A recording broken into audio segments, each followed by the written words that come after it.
I don't expect you to believe me. Honestly, if someone else told me this, I'd probably laugh it off too. But they're gone. All of them. Yuri, Katya, Sasha, Nina, Lev, and the others. 9 of us went on that hike. Only one of us came back. Me. They'll say I lost my mind, that I couldn't handle the cold, but that's not true. I know cold. I've camped in freezing mountains. I've handled snowstorms before. This was something else. Something that lives under the snow. Something that waits and listens. And I think it followed me back. That's why I need to tell you this. Not for sympathy, but because I don't think it's over. And maybe, just maybe if I say it out loud, I won't be the only one carrying it. It started in January of 1959. We were a group of 9, students from a university in Russia. We were experienced hikers, strong, smart, well-trained. We had done hard trails before, but this one was supposed to be special. 10 days through the Ural Mountains. If we completed it, we'd reach the highest level of hiking certification. We were proud, confident, maybe too confident. We planned every detail. Our leader, Yuri, was a military guy, serious, disciplined, and always in control. Katya, my best friend, brought her camera. She said she wanted to catch a ghost on film. Sasha brought a harmonica, even though he could barely play it. Lev always had a book in his hands, even when digging a snow toilet. We even made a journal together. Each day, we'd write silly fake news headlines. Stuff like, Yeti spotted stealing our ramen. Time traveler joins hike, predicts snow. We were having fun. We were freezing, yes, but happy. We trusted each other. We trusted the snow. But that little journal, those jokes and doodles, they'd end up being the only thing they'd find that didn't make people sick. The weather turned fast. One night it was calm, and the next, we were stuck in a full-blown storm. By day 3, we had no choice but to stop and set up camp on a slope. There was no shelter nearby. The forest was too far, and the wind was getting dangerous. We set up our tent the best we could. Our hands were frozen and clumsy. The sky looked like one big sheet of dull gray. It felt like the world was holding its breath, and that's when things started feeling off. At first, just little things.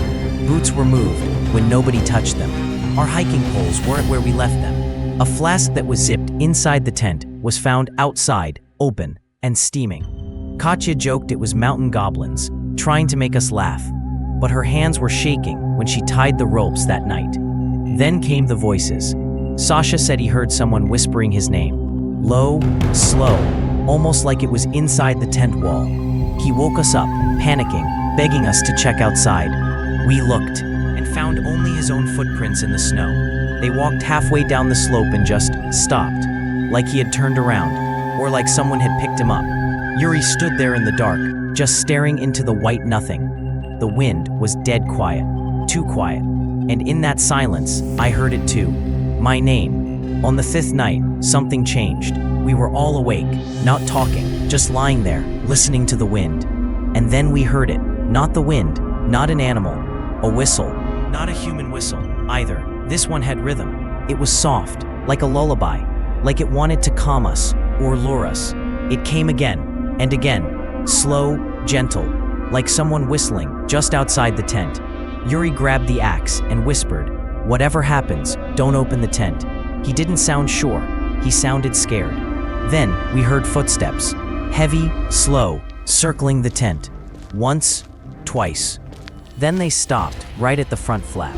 No one moved, no one even breathed. And then it whispered, but not in any language I know. It wasn't sound. It was like a pressure in my head, like something twisting my brain, like it was inside my skull, saying words without a voice.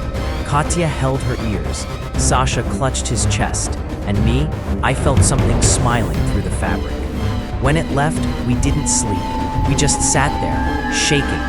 Katya told me she saw a face at the tent flap, but it had no eyes, and it didn't blink. The next morning, everything felt wrong. The cold was sharper, like it was biting us on purpose.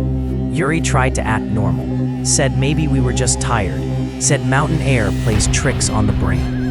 But his hands were shaking, and he wouldn't look anyone in the eye. Katya had a nosebleed. It wasn't a normal one. It was thick, almost black, She looked at me and said, "It took something from me." Andre disappeared later that day, gone. No scream, no struggle, no tracks. We found his camera, still warm, lying on the snow.